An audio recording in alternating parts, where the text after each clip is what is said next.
are you?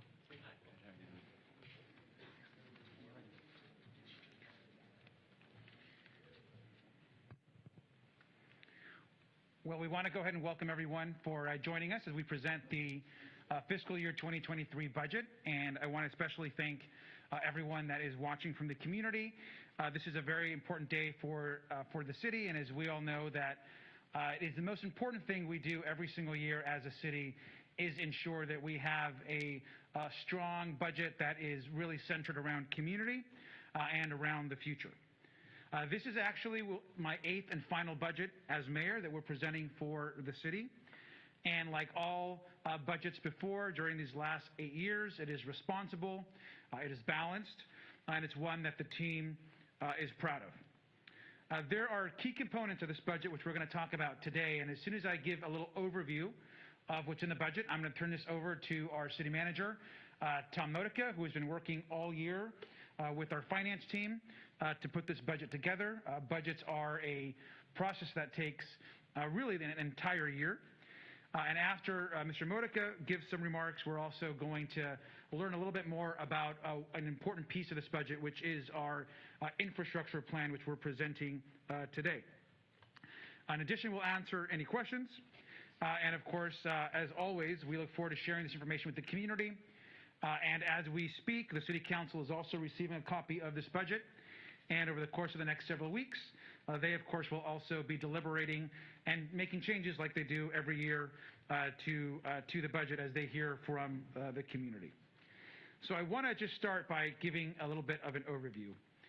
There are really 4 major elements to this budget that I believe are critical to the future of the city. There is a bold new infrastructure plan, in fact, the largest infrastructure plan in the modern history of the city is being presented in this budget. We have key investments to addressing what is our current homelessness crisis and helping folks that are unhoused. We also make critical investments in public safety and continue to build on ensuring that we, coming out of this pandemic, create a safe city. And we are, for the first time, creating a new Office of Climate Action.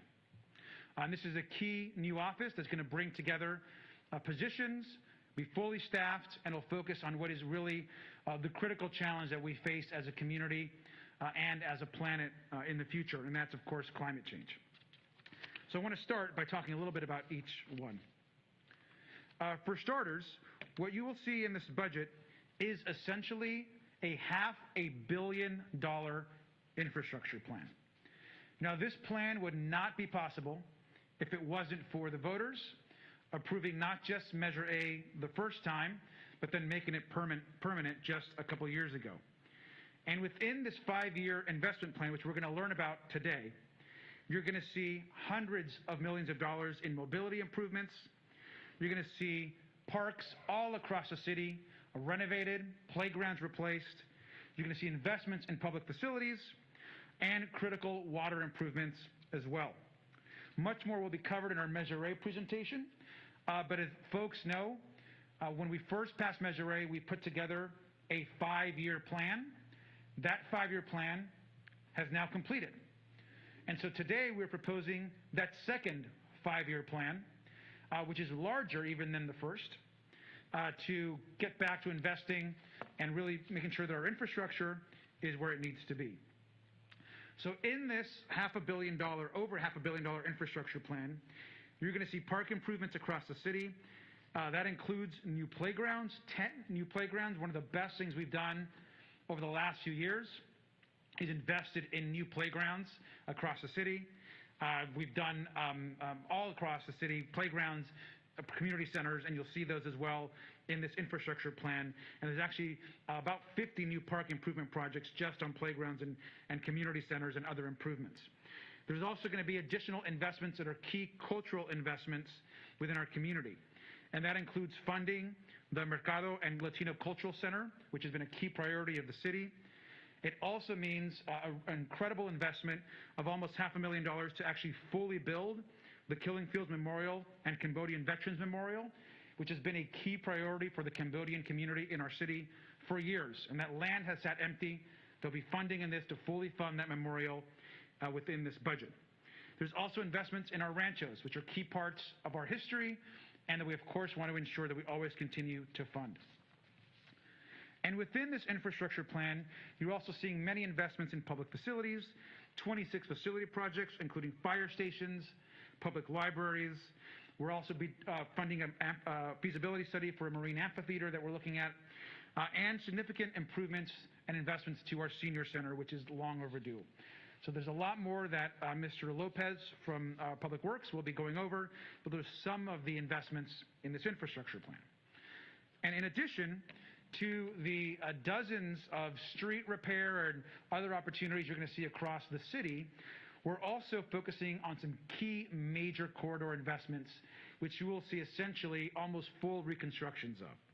These are investments at Market Street, Artesia, of course these are in North Long Beach, Studebaker, which cuts all across the eastern part of the city, Anaheim Street, which will go all the way from Zaporia through Cambodia Town and to the edge of the city, Atlantic, from downtown to Bixby Knolls, which is currently a patchwork of different streets and concrete pavement patterns. We'll get a fully redone street to connect the north and south of the city. And there is full funding, $1 million, to create the new LGBTQ cultural district on Broadway that the City Council already passed and adopted.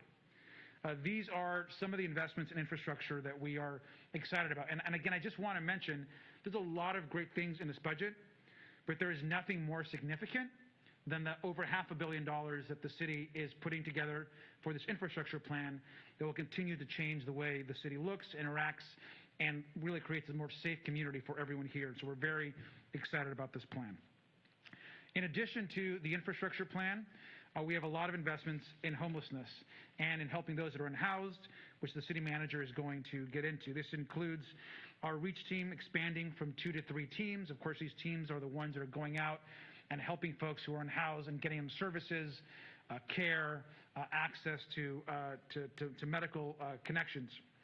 And of course, there's also a huge amount of money, almost $80 million in housing services for people that are unhoused, including $50 million for permanent housing opportunities, $20 million for services to those who are unhoused, and $6 million for multi-service center operations to continuously improve those. Also exciting for us is the ability to purchase, ideally, an additional Project Home Key site, which we've talked about at the council. Is $5 million for that acquisition. And this is creating additional units, of course. We're just continuing to add more units to our community for those that are unhoused. Also in this plan is continuous investments in safety. I want to start by noting the most significant investment as it relates to safety in the budget, and that's the addition of 20 new police officer positions. 16 of these are bike officer positions to ensure that what we hear most, which is wanting police officers in communities, on bicycles, interacting with neighborhoods, is met. And so this team of 16 new officers that are all going to be part of our neighborhood walks bike team will be a significant shift to ensuring that folks are in neighborhoods and that people are interacting with their police officers every single day.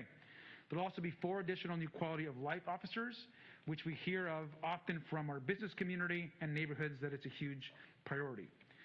The important piece of this is that the council has already been discussing this and adding these types of officers over the last not just several weeks, but really several months.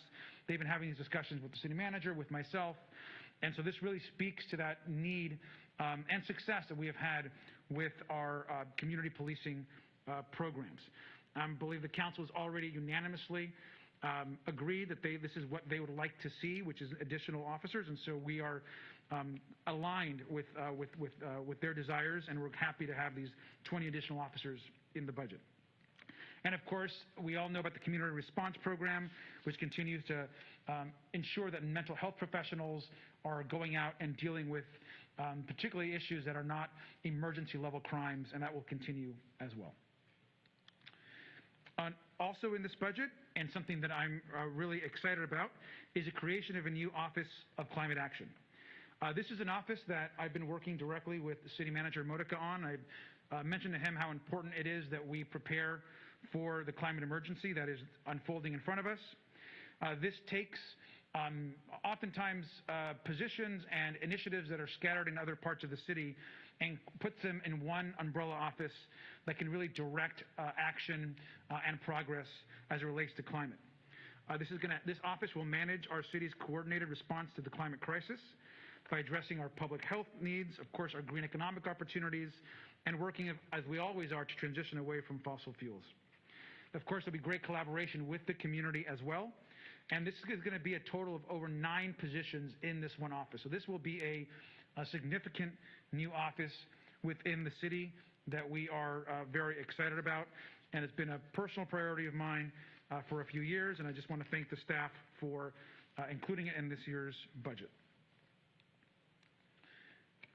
I also want to just briefly, there is a lot in this budget to be excited about, and a lot of details which we won't get into completely all today.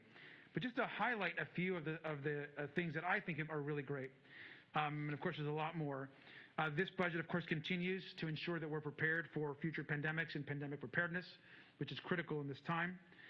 This budget creates a new full-time education officer position, which is something that, again, I've been working with staff on, that will help be our liaison and key manager to oversee our education relationships and initiatives with Long Beach Unified, Long Beach City College, and of course the university and all of our partners across the city.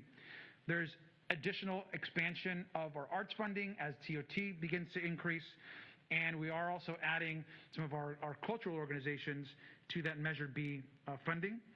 We are taking a more proactive approach as it relates to tree trimming, and that's really being addressed in this budget. And something else that I'm also very grateful for is we've been working to ensure that people that are struggling, particularly those that are unhoused, are not being burdened with excessive towing fees if their vehicle gets towed, or even parking tickets. And one thing that I've asked our staff to look at in this budget is if we are able to create an amnesty program for people that are unhoused that may have accumulated parking tickets, oftentimes because they're living in their cars, and that ticket, it becomes a barrier to them to be able to find housing or to be able to get on their feet and continue their journey towards being a better place in their lives. And so that parking ticket and towing fee relief is really critical, and those are part of this budget. As always, we'll be eliminating library fees and charges. We want to make sure that everyone has access to our public resources. And finally, again, I'm proud once again that while we had done this prior to this budget continues to maintain full city reserves, and they're back at pre-pandemic levels. And one commitment we made early on was to not ever deplete our reserves and spend our reserves, which would be irresponsible. We did. Those were there for an emergency. We used them in an emergency, which was a pandemic, and now they're fully replenished and back to pre-pandemic levels, thanks to the American Rescue Plan and thanks to good planning by the city and being able to move in resources into the reserves. And so with that, I'm going to turn this over to our city manager, who will continue the presentation. And I want to thank him and the entire budget team for their incredible work. Thank you. Thank you very much, Mr. Mayor. So welcome, everyone. I also want to note we have a lot of our department directors here in the audience with us tonight, or today, so thank you for being here. And while I get to present this budget, this really is their budget. They, with their whole team, spend a lot of time looking at priorities, looking at the council's priorities, the community's priorities, and that really is what comes together to address and create a budget that we can be proud of. So I get to go a little bit deeper into kind of what is in this really important document. Mayor said it well. This is the most important thing we do every year, is set our priorities through a fiscal plan. And so first of all, I'd like to reflect back on what we've done over this last year and share just some of the really significant accomplishments. We have our Long Beach Recovery Act plan in full swing, $271.3 million, 80 different recovery programs being designed or implemented. Part of that is we've given out $8 million in nonprofit and small business grant relief to 700 local businesses and nonprofit organizations. We've been able to support our residents with tenant assistance. 6,100 residents received $44.5 million.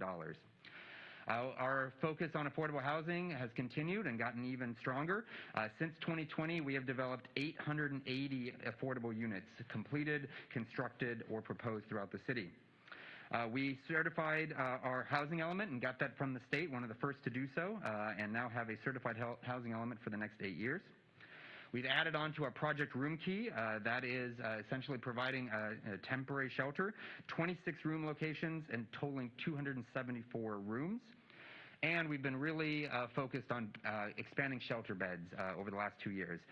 This number still blows me away. 552 new shelter beds over the last 2 years, bringing our total capacity to 994. We continue to visit a number of encampments, providing services, providing outreach, getting people connected into all the services we have to provide. 1,000 different visits and outreach into 1,800 people experiencing homelessness. Our multi-service center is busier than ever. We are seeing about 3,000 visitors a month to help them through the services in a coordinated model. We've abated 1.2 million square feet of graffiti, removed 2,100 tons of litter and illegally dumped items, filled 40,000 potholes, recovered 112 firearms and 98 firearm-related arrests. We've really put a lot of focus, and I want to thank our police chief and all of his officers for focusing on the surge that, as a nation, we saw in violent crime, and particularly in shootings. And so right now we are at a 16.7% decrease in shootings compared to last year. And we've responded to over 76,000 fire, marine, safety, and other emergency incidents, and very busy in our fire department. We established a backup 911 center. That was really important. We had plans for that, but we actually have a physical center now, and it's got 14 different workstations. We've launched our 11-member Youth Advisory Council.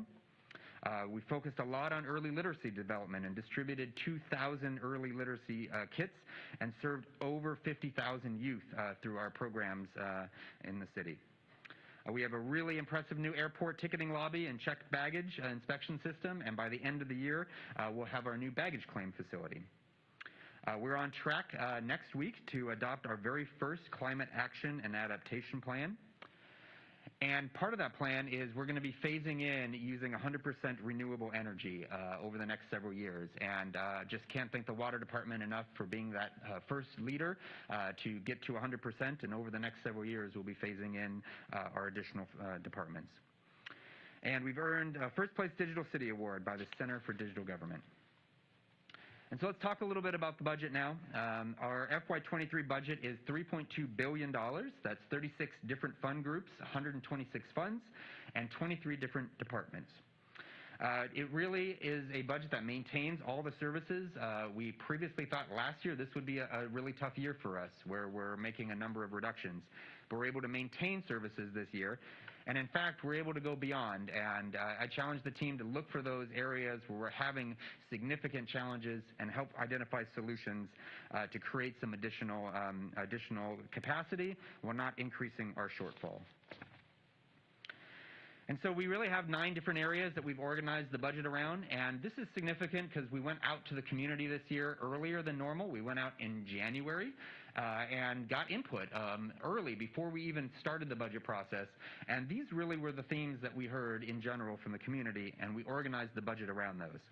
Addressing homelessness, community safety, equity, inclusion, and health, business attraction, support, and economic development, arts, culture, and tourism, infrastructure, maintenance, and critical needs, climate change and environmental sustainability, attracting a great workforce and strengthening our internal administrative services, and then funding a number of unfunded operational needs. So we'll go into each one of those sections. The mayor's touched on some of these, so I'll go on those a little bit briefer, but we're adding a 3rd reach team. We currently have 22 outreach workers in the city. A part of those are 2 different reach teams, and now we're doing a 3rd reach team, so it'll bring our total outreach workers to 25. This year, we added a new position that can help take calls from the public or from people experiencing homelessness, and we're actually going to be adding 2 more positions to help them out, so we have a call center that people can reach. We've got money to really address some of the people experiencing homelessness on our rivers. I've been very proud of our efforts on the Caltrans freeways. That's been a wonderful partnership and looks a lot better, and people are getting services, and we want to do more on the riverbeds with the LA County. We've got funding for our enhanced rapid response, funding for when we have encampment sites in parks and open spaces. And then through our towing fund, we're providing some relief from fee increases to be able to create our program that's been in effect for a couple years to provide waivers for people experiencing homelessness when if they encounter a vehicle being towed. In the area of community safety, we have funded $980,000 in one-time funding for the Community Crisis Response Program. This was funding that was the police department helped recommend from last year's budget to be forwarded into this year's budget so that we can have an unarmed team that can respond to mental health, substance abuse, and quality of life issues. Really proud to announce the new Collaborative Response and Engagement Bureau in the police department. There's a lot of changes. With the new chief comes different ideas and different ways to structure. So he's creating this new bureau and adding 20 different police officers, as the mayor mentioned. So 16 bike officers and 4 quality of life officers. That doubles the amount of quality of life officers that are out in the divisions. We currently have 4. We'll now have 8, plus we'll have 2 more that are on the blue line. We are getting prepared, hopefully, for our SAFER grant from the federal government that would help continue operations for Engine 17 and funding a local match. And then a lot of that work on reducing shootings was done through a coordinated response team. And so we're providing additional dollars of $1 million in one-time Measure A funding to continue that good work. In the area of equity, inclusion, health, and quality of life, the council unanimously asked us to help support a new commission on women and girls, and so we are funding that position along with providing support for a lot of the other efforts in our equity office, including Human Relations Commission and the Justice Fund and our Racial Equity and Reconciliation Plan. We need some additional funding for interpretation and translation services. Our departments continue to be very focused on language access, and we're seeing an extra need for dollars. Support our Office of Equity interdepartmental efforts. We've had a really successful program in our fire department in increasing diversity in our fire department, and so we're finally structurally funding that captain to be there permanently. And then supporting our Office of Veterans Affairs with an additional staff person. We also will have $511,000 of Measure US funding for youth development and grants. We'll do our youth festival again for $25,000. This has been in effect for a while, but we will now permanently waive library late fees and eliminate fines. So that'll now, we tested it out through the pandemic. It's worked very, very well. It's reduced barriers for people to access materials, and now that'll be permanent. One of the biggest requests from our library was to fund additional resources, especially electronic resources, and so that'll have $400,000 in structural funding and another $400,000 in one-time funding. And our libraries also wanted to really invest in kind of multilingual collections, and some of the items that were identified in the audit needed another position, and so funding a position there.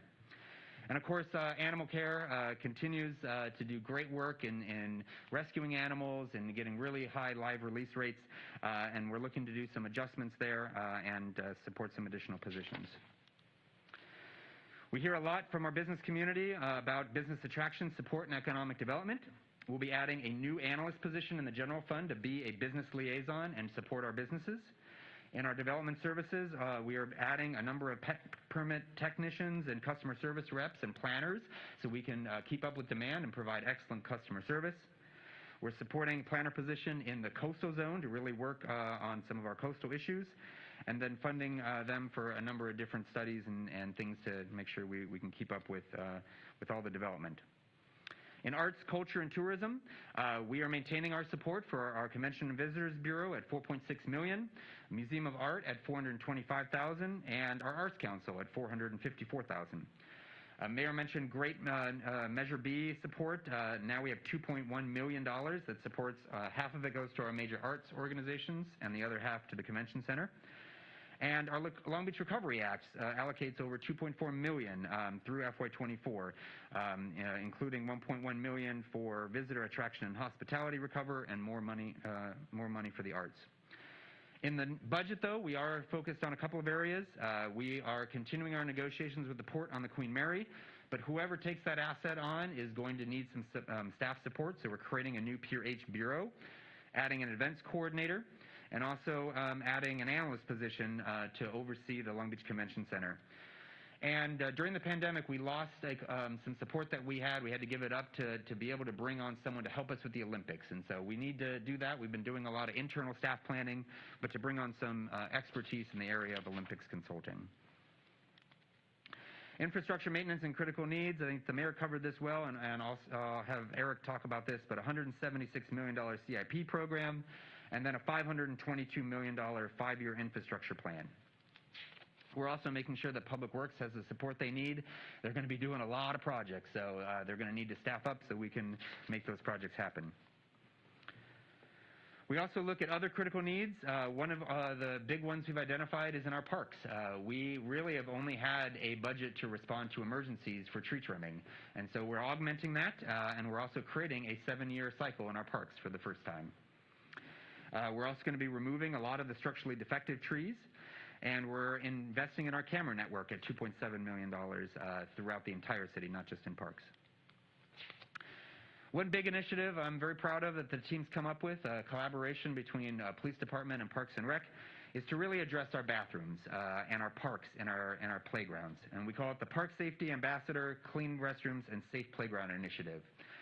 So essentially, we currently have about 3.5 positions that work on about 5 different parks in the city, and we really want to expand that to the entire city. So we're going to be creating a 12.3 FTE unarmed group of park safety ambassadors. They will be able to lock all freestanding restrooms, complete minor park repairs, be our eyes and ears in the park, and we'll be transitioning away from the park ranger model that's only in 5 parks and going to all parks citywide with this new model, as well as investing in magnetic door locks for our park restrooms so that they can be closed at night and help keep them available and clean throughout the day. In the area of climate change, we are creating a new Office of Climate Action, as the mayor mentioned, with 4 new FTEs, and we combine that with our Sustainability Office for 9.3. We're adding a new Public Affairs Assistant in Energy Resources to help them with some of communication on strategies to address climate change. We've got a planner position who's going to help us in Development Services with 16 of the items that need planning support. We're also going to be inspecting our oil wells more through a combination building inspector.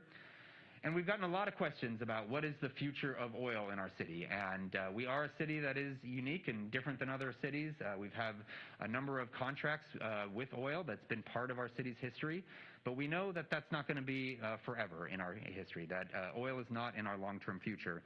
But we want to be able to answer a lot of the community questions and the council questions about what can we do, what are our legal options, what are some of the things we need to be thinking about, and also planning for our abandonment costs over the next, between now and 2035. And so we're proposing to bring on some outside resources to help us answer those questions and provide facts and details. One of our biggest challenges internally right now is hiring. Just like every organization, there are people going through the Great Resignation, there are people leaving, there are people retiring, and it's been really difficult with such a low unemployment rate to attract people into our city. And so we are looking to staff up in civil service to help improve the time to hire. We're also going to be adding a personal analyst to focus on classification and compensation. And we're going to be focusing on training, about $100,000 for a citywide staff deployment and training model. And we're also going to be focusing on cybersecurity and data privacy citywide. The last category is, these were all kind of additions that we're looking at, but we also have city services that continue to get more expensive every year. With inflation, for example, your tree trimming costs go up, and if we don't take action, you actually just have the same amount of money, and it takes longer to trim trees. So things like staying on a 6-year tree trimming cycle was important. Providing the funds to water in our parks so that they can water at the minimum necessary, but enough to keep them green, that needed additional funding. Same thing with our parks maintenance and using alternatives to Roundup, and supporting our animal care services with medical costs in the amount of $500,000.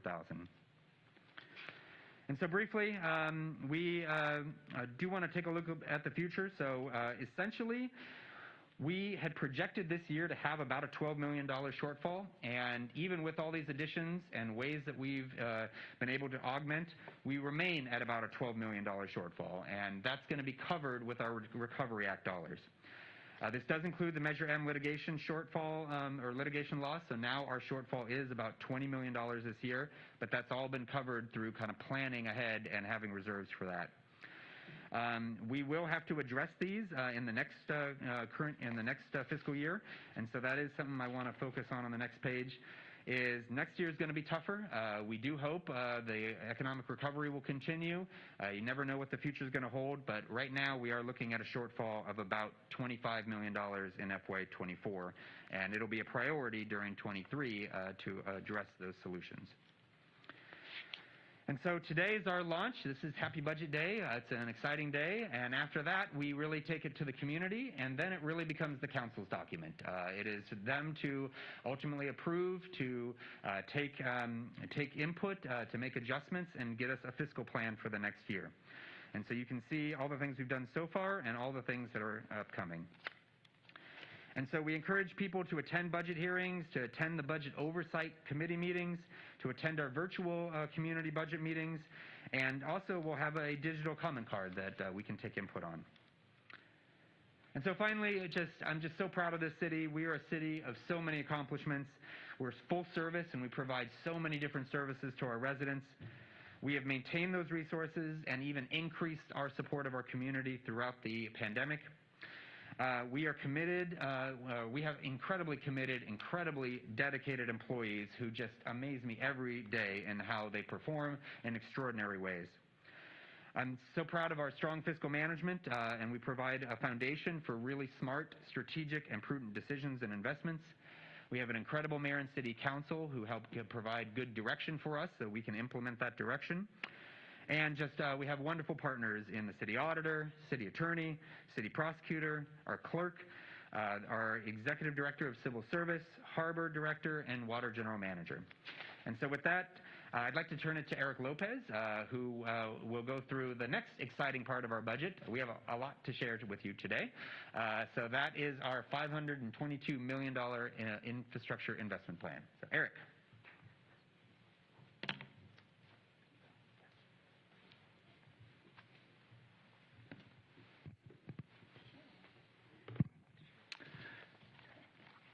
Thank you, Tom. Good morning, everybody.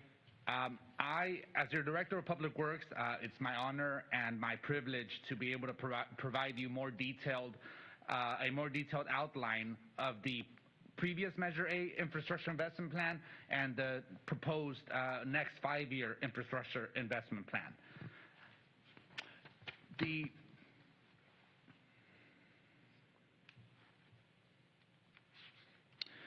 Everybody should be familiar with the current map that was unveiled as part of the original Measure A plan in 2016 and started in fiscal year 2017.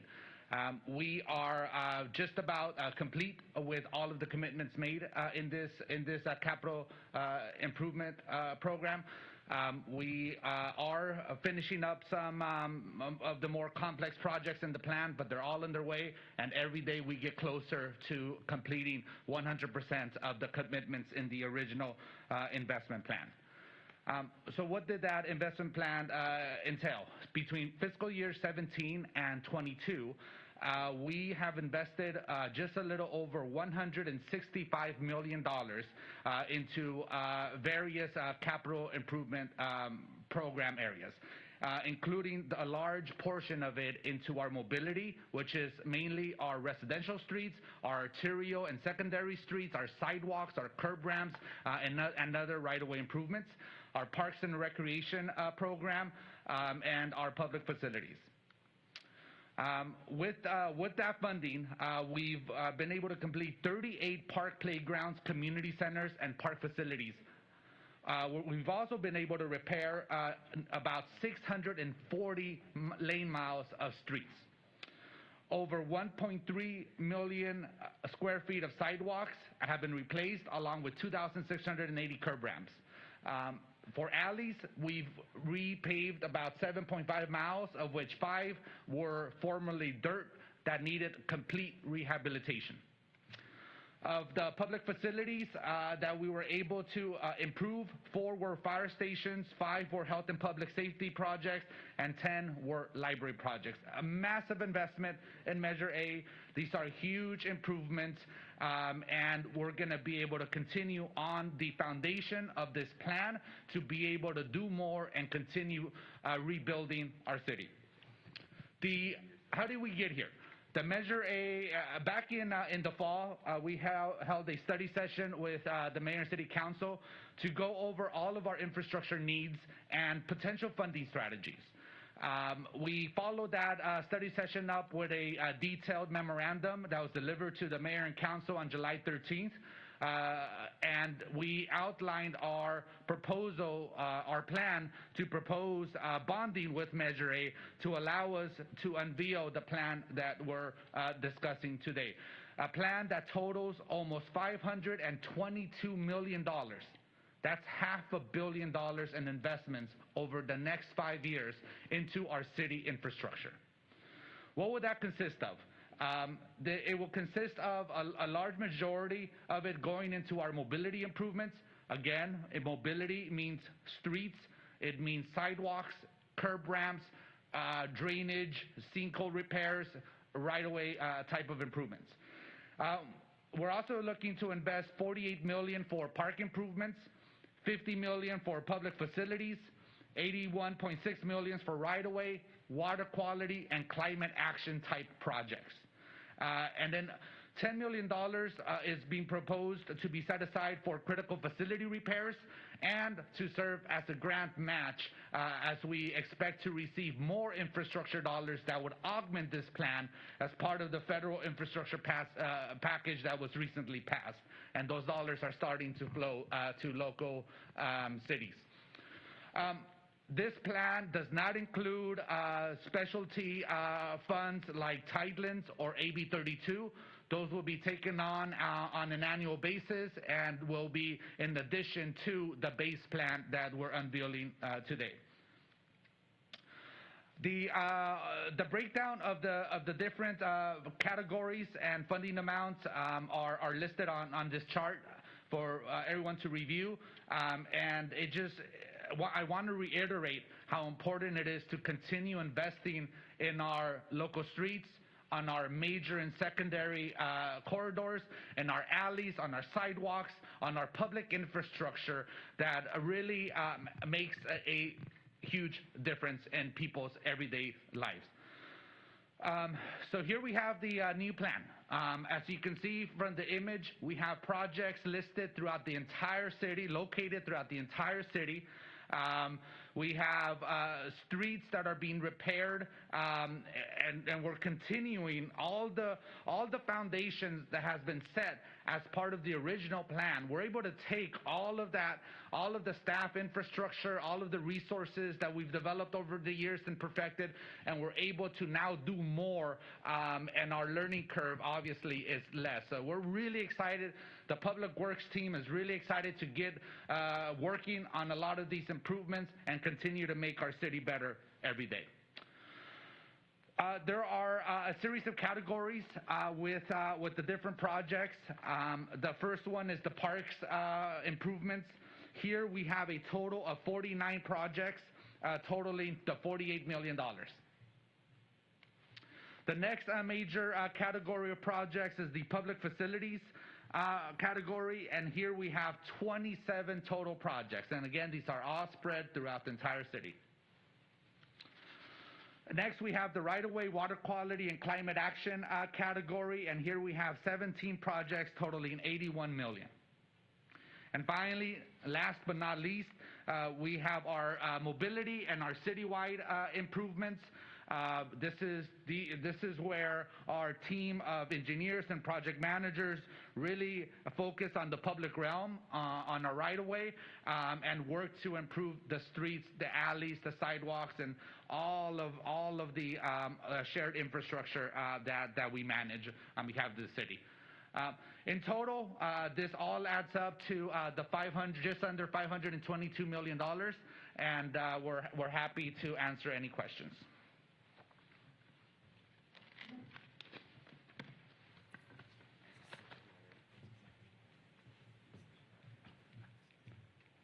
Thank you, Mayor Garcia, City Manager Tom Modica, and Director Eric Lopez. Right now, we will transition into media Q&A. And with that, Jason, Long Beach Post.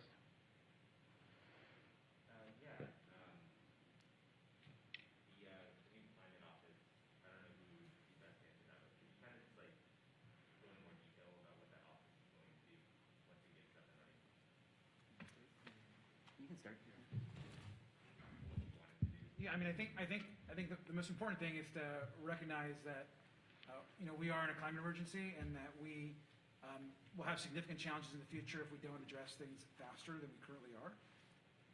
The city already does a lot of great things as it relates to our sustainability office, and a lot of great initiatives. We have the CAP, actually, of course, the Climate Action Adaptation Plan, which is now coming into kind of full implementation mode. And so we thought it'd be a great way to kind of organize all the efforts into one office and have a key leader in that office that would direct all these efforts citywide, accountable directly to the city manager and within the city manager's office structure, so they can work interdepartmental and work with a lot of different folks. It's also, I think, a recognition of what is going to be a huge challenge for the city in the future, and it's going to be climate change, sea level rise, our temperatures increasing, particularly heat in the center of the city. We know that's true. We've seen all the modeling for Long Beach. And so I think it's time to do this, and staff has been very supportive on this effort, and we're looking forward to the kind of reorganization of these efforts. Tom? Yes, that's a great explanation. And then I would add that the plan is really detailed. So if you look at it, it is down to the task and specific items that need to happen. But it was really identified early on that was a plan put together by our planning team, but they're not implementers. So Development Services really led a lot of this work in helping to identify those, working collaboratively with departments. Now, as we move into implementation mode, we're going to need a structure to be able to prioritize, to be able to give direction to departments about what needs to happen when, and coordinate that response, as well as provide them technical assistance so that we have a centralized group that can do a lot of reporting, a lot of community engagement, a lot of education, but then also making sure that we're staying on track over the next 20 years for addressing our climate goals, which are pretty aggressive. And it's rare, Jason, to put together a new office where you are bringing together, and I think we've set it up so there's 9 initial positions. I think it's over 9 positions that are going to make up the office to start, which is significant for a new office. And I think that's something that Mr. Modica put together by looking at what was going on in other departments. And all departments are going to be involved in this office, and we'll be working with this office across the city, including the water department and the port. And there's been discussions about really a lot of collaboration. So we're excited about it. What kind of authority will it have, though? Like if it makes a recommendation that certain things should be done to kind of lessen the effects of climate change, the city council would still have the ability to divert from that. I mean, the city council always has the ability to make policy on any topic. I mean, that's just how it always is. But the day-to-day operations of the city is directed by our team and Tom, and I think that he'll be able to, on a daily basis, move the ball forward and ensure that the office is working on behalf of the community, and most importantly, is addressing the climate challenge. So, I think that's right. It would operate just as any other department does, where basically they're implementing plans that we have set. This is a really detailed plan, so I really do believe the council has put a lot of thought into it, and we'll get the final draft the final document next week, and that'll be our marching orders. And then if anything deviates from that, then we'll go through the normal process where they can debate it and give some direction to the city manager on priorities. All right. Christy with the Press Telegram. Yeah, so there are a lot of jobs being created in this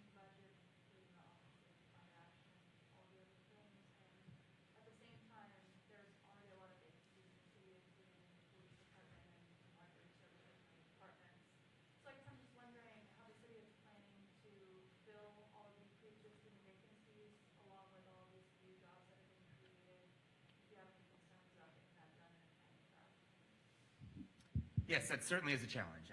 It's a challenge for every organization right now. It's particularly acute in government as well. It does take us a little bit longer to hire, as we have a lot of ways to make sure that we're hiring the best. It's a merit-based system, and so we take that very seriously, but it does add some time to go through. One thing we're doing is we're enhancing our civil service department so that part of those positions are for them to get lists open quicker, hopefully more continuous and available, so we can constantly have a labor pool that we can pull from. And so that's part of our ongoing efforts to streamline hiring. But yeah, we're recognizing that even though we have the budget positions, we're never going to be fully authorized. That actually has been part of our strategy to help fund some of these as well, is recognizing that there is always going to be a lapse between when somebody leaves and someone comes on, and best utilizing those dollars to create positions. So even if you're creating a position in an office that has vacancies, you're creating kind of new focus areas, and so then we can look at what positions we shift into those new focus areas, and then you backfill into the other positions as well. It'll happen in PD, it'll happen in my office, it'll happen throughout the organization. Okay, and then just following up on that a little bit, I just wonder if you could speak a little bit on the difference between the budget officers that is entitled to the police department and the quality of life officers. I'm not really sure the differences between these and how they interact. Certainly. So next week, we're going to really get in with our police department. They're going to give a full presentation. I'll give the best answer I have now, and then they can certainly expound on it next week. But we essentially are going to have four different divisions. In all the four divisions, each will have four bike officers that will not be doing regular calls for service. They're there basically to do more proactive, to be out in the community. If we've got identified hot spots where we're having issues, they can be out and have a more visible presence. They can supplement our Neighborhood Walks program and be a part of that program as well, and provide more support there. And then really they're tasked with just being a visible presence and being out in the community. And of course, when crimes occur, they'll be able to support, take reports, make arrests, those types of things. The Quality of Life Officers is an established program already. We have one Quality of Life officer in each division. Just a few years ago, we had, I think, one officer or two. So we've grown that to 4 in each division. Now there'll be 8 in the divisions, and then 2 that are dedicated to the right-of-way. The A-line. So they really are experts in working with our interdepartmental team on homelessness. So they're very incorporated into that team. They establish relationships with our individuals experiencing homelessness. They know them all by name. They're there to help connect them to services, but then of course if there are law enforcement issues, to support that. They support the team when we need to go out to challenging encampments where there may be some issues. They're there along with Public Works and Health. And so they can either break up and we can have 8 of them out helping our outreach workers, which we'll now have 25 of, or they can partner up on the more difficult cases. Yes, those are sworn police officers. They're just like a normal police officer, but with higher level training in the area of homelessness. Jason, did you have additional questions? Please. So you mentioned that over the next year, you guys are trying to figure out how to address the projected deficit, and while 25.6 might not be the number that it eventually is when the next budget cycle comes around, I'm just curious, like how is that spread to departments if they then come to that? So that really is the budget process we go through every year. First thing we do is we look at our costs and controllables and things that we're able to make savings on. We look at our revenues and try to get the best estimate on those revenues. So all that happens when we create what we call our base budget. And then what's left over is what we need to solve. So let's say it's $25 million now. If we're able to shave $10 million off, that would be $15 million that we'd have to address. And again, those are just hypothetical numbers. And then I ask all departments to come up with spending reductions or revenue solutions or other ways that they can address it. And then we go through that iterative process of figuring out what are the priorities, where do we need to reduce, and then I present a plan to the council for next year. So there's, every year those numbers change. Sometimes they get a little better, sometimes they get a little worse, and every year we are successful in balancing that budget. So it's better.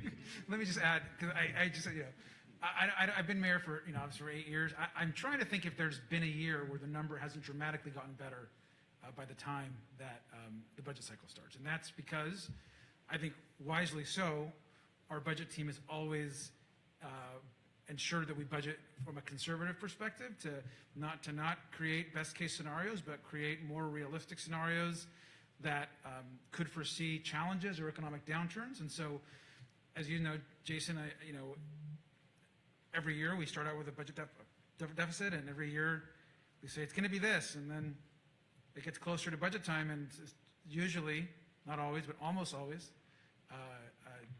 dramatically lower. And so that is because we're budgeting, I think, the right, responsible way of in preparing for a realistic scenario. And if projections continue as it relates to sales tax and things continue to improve, then hopefully that number will get better, but there is no guarantee.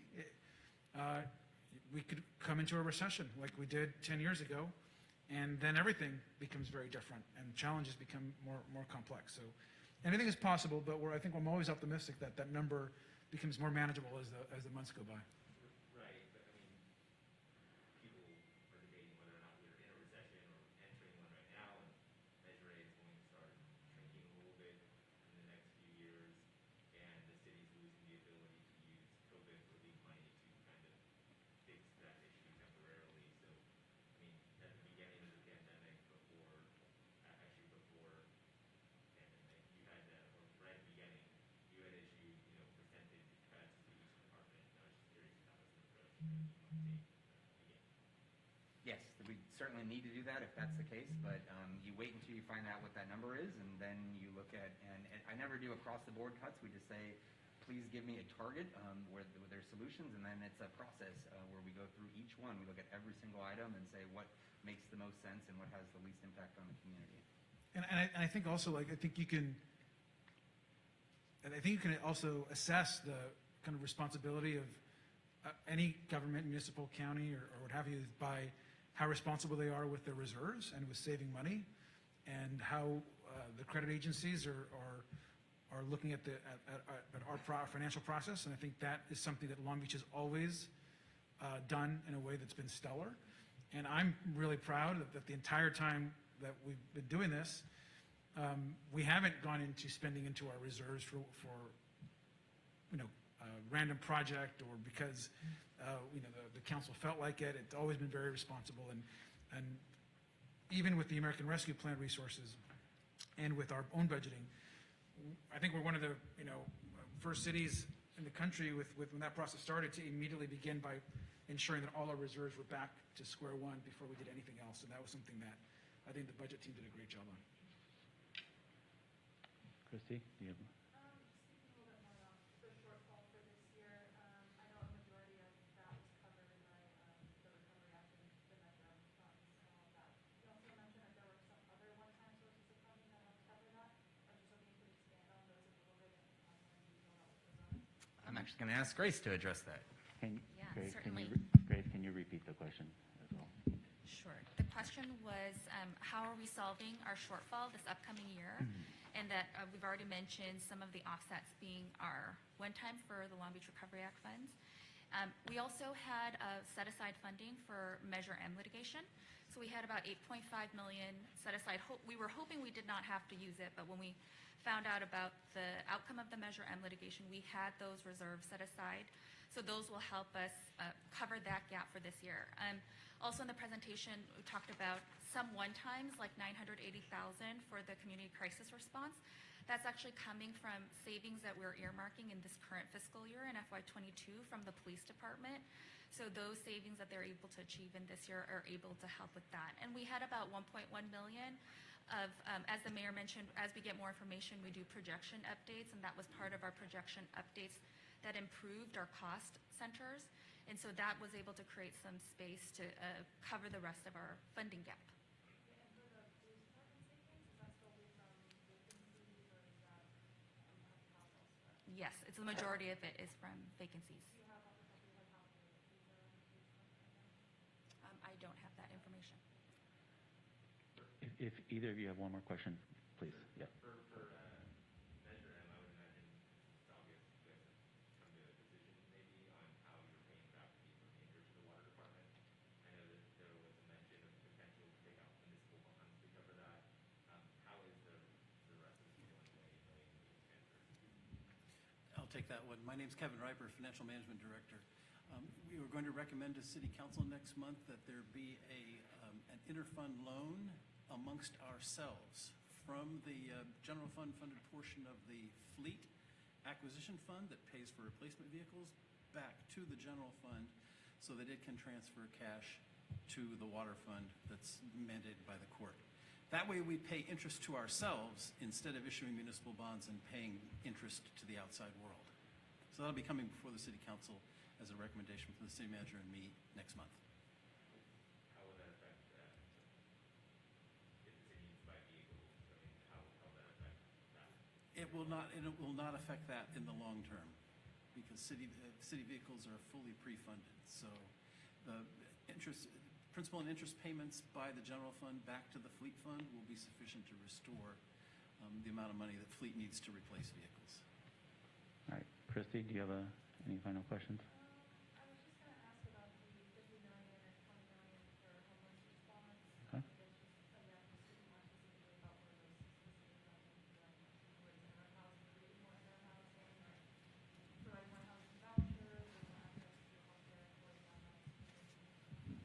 Yes, the vast majority of that, I think it's in the $50 million range, are really to provide support for people, rents for housing, for supported services, and then, the balance is really for the staff, for the outreach, but the vast majority of the $80 million goes to support people's actual payments into housing.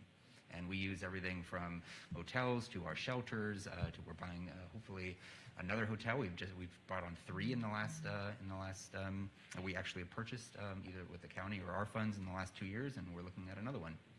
And we're also continuing our tiny homes work as well, so that'll be coming shortly as well. All right, thank you.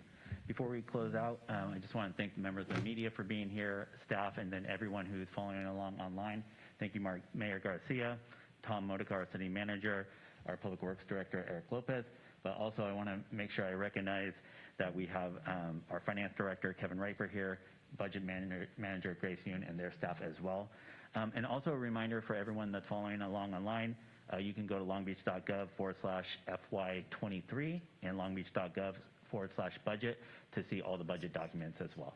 So thank you very much.